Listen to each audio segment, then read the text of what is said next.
મારું નામ જયેશ પટેલ છે। અમારા બાપ દાદાની જમીન હતી જે અમે તાર ફેન્સિંગ કરેલી હતી। મામલતદાર, પ્રાંત અને વિરમગામ ધારાસભ્ય બધાએ મળીને બિલ્ડરો પાસેથી વ્યવહાર કરીને મીટિંગ કરીને જે કંઈ કર્યું એ અમારી કોઈ નોટિસ આપ્યા વગર, અમને કોઈ સાંભળ્યા વગર સીધો આવીને અમારી જમીનના તાર ફેન્સિંગ ને ગેટ તોડી નાખ્યા। આ માહિતી તમને ક્યારે મળી? આ માહિતી અમને ત્યાં તોડવા આવ્યા ત્યાં મળીને ત્યાં અમે જગ્યા ઉપર પહોંચ્યા તો ત્યાં 30 થી 40 પોલીસનો કાફલો, નગરપાલિકાના 30-40 કર્મચારીઓ, 2 જીસીબી, 1 ફાયર ફાઈટર, 1 લાઈવ બંબો અને 15 થી 20 પ્રાંત ઓફિસના માણસો આવી રીતના કાફલો આવ્યો હતો। અમને કોઈને કઈ સાંભળ્યા નહીં, અમને કોઈ નોટિસ ના આપી, સીધું તોડફોડ કરી અમારા ઝાપા તાર તોડ નાખ્યું। ત્યાં અમારી કુટુંબની, અમારા પરિવારની લેડીઝો હતી એમને બધાને ઘસડીને નાખ્યા બહાર બાજુમાં। જી, ને આમાં એ લોકો શું બનાવવા માંગે છે? એ લોકોએ જમીન તાર ફેન્સિંગ તોડી નાખ્યું તો શું કરવા માંગે છે લોકો? હા, એ બિલ્ડરોને વાંહે 3-4 સોસાયટી બનાવી છે, બરાબર। એમનો જે મંજૂરી આપેલી છે, પ્લાન પાસ થયેલો છે, બરાબર, એ રસ્તા ઉપર નથી ચાલવું ને અમારી ખેતી લાયક જમીન છે, અમારી તાર ફેન્સિંગ તોડી ત્યાં રસ્તો પાડવો છે એમને। તો બિલ્ડરોએ આપનો સંપર્ક કર્યો તો ભૂતકાળમાં કોઈ વખત? હા, બિલ્ડરોએ આપણને 1-2 વાર કહેતું કે અમારે તમારી જોડે ભાઈ આ જમીન લેવી છે, બરાબર, તો અમે એમને કીધું અમારે નથી દેવી, તો કે તમારે કોઈ બી કાળે દેવી પડશે એવી ખાસ ધમકી દીધેલી, બરાબર। પછી અમે માન્યા નહીં ને અમારું તાર ફેન્સિંગ ને છાપા વાળેલી જગ્યા હતી। પછી મેં વિરમગામ ધારાસભ્યનો સંપર્ક કરીને પ્રાંત, મામલતદાર અને બધી જગ્યાએ વ્યવહારની ભાષા મીટિંગો કરીને એમને સીધું એટેક જ કર્યું અમારી જગ્યા ઉપર, તાર ફેન્સિંગ છાપા તોડી નાખી। નહીં, આ બિલ્ડર કોણ છે કે જે કોઈની ખેતીની જમીન પર આ પ્રકારે રસ્તા કાઢી રહ્યો છે? શું એની પાછળ કોઈ મોટા નેતાઓના આશીર્વાદ છે? મોટા હાર્દિકભાઈ પટેલ વિરમગામના ધારાસભ્ય, એમના ખાસ 4 હાથ બિલ્ડર ઉપર છે। નરેન્દ્ર ચંદુભાઈ પટેલ, હસુભાઈ પટેલ બિલ્ડરના નામ છે, ચંદુભાઈ પ્રજાપતિ અને બકાભાઈ પ્રજાપતિ, આ 4 બિલ્ડરો છે।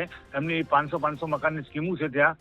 આ રસ્તો લે તો એમને બધું સીધું પડે એવું હતું, એટલે ધારાસભ્યનો સંપર્ક સાધીને પ્રાંત અને મામલતદાર ને બધાની જોડે વ્યવહારિક ભાષામાં મીટિંગો કરી।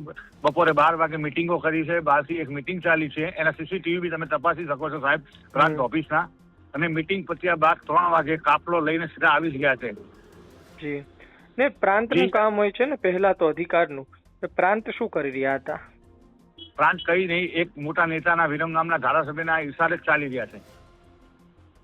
ને આ સમગ્ર પ્રક્રિયા બાદ તમે વિરમગામના ધારાસભ્ય હાર્દિકભાઈનો સંપર્ક કર્યો?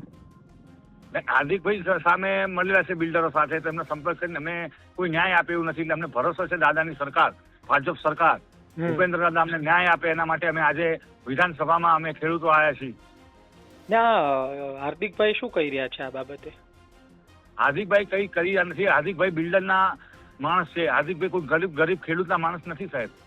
ની વાત શું કરી તમે એમની સાથે વાત કરી, એમણે જવાબ આપ્યો છે કઈ? કોઈ જવાબ નહીં સાહેબ, કોઈ વાતચીત નહીં, સીધા પ્રાંત અધિકારી મામલતદારીને એ લોકો આવી ગયા। આ લોકોની મિટિંગ થઈ હતી ધારાસભ્યની, બિલ્ડરની, પ્રાંતની, તમે સીસીટીવી પણ ચેક કરી શકો છો પ્રાંત અધિકારીના। પછી ધારાસભ્યને મળીને કોઈ વાત જ નથી સાહેબ। ધારાસભ્ય ઓઇલ ચોરીનું કામ હોય, ડાંગર ચોરીનું કામ હોય કે જમીન ચોરીનું કામ હોય, સૌથી આગળ ભાગીદાર તરીકે જે હોય છે આવા ખોટા કામમાં, તો એમનો સંપર્ક કરીને અમે ગરીબ માણસ શું કરીએ સાહેબ? તમારી પાસે બધા પુરાવા છે જમીનના? અને આખા વિરમગામ તાલુકામાંથી જે ગૌચરની જગ્યા હોય ત્યાંથી માટી ઉપાડે છે એમનો ભાઈ રવિ પટેલ, ધારાસભ્ય હાર્દિકભાઈનો ભાઈ, અને એ આ બધા બિલ્ડરને માટી પૂરી પાડે છે। નહીં, મારો સવાલ એ પણ હતો કે તમારી પાસે આ જમીનના તમામ પુરાવા છે? તમામ પુરાવા, અમારા બાપ દાદાની જમીન છે, એની ટિપ્પણ છે અમારી પાસે, બરોબર ને? જે પાછળ જે સોસાયટી બની છે એમને પ્લાન પાસ કરાયેલ, બરોબર, મંજૂરી લીધેલી, એ બધા અમારી પાસે પુરાવા છે કે આ રસ્તો કોઈ જગ્યાએ છે નહીં। મંજૂરી બી બીજા રસ્તેથી લીધેલી છે, પણ ધારાસભ્ય, પ્રાંત, મામલતદારને પૈસા ને સાધીને આ લોકોને આ જ રસ્તો જોઈ છે। અમે રસ્તો કોઈ બી કિંમતમાં આપવાની ના પાડી તો અમારી જગ્યા તોડી નાખી પ્રાંત અધિકારી ને ધારાસભ્યનો વહીવટ કરીને।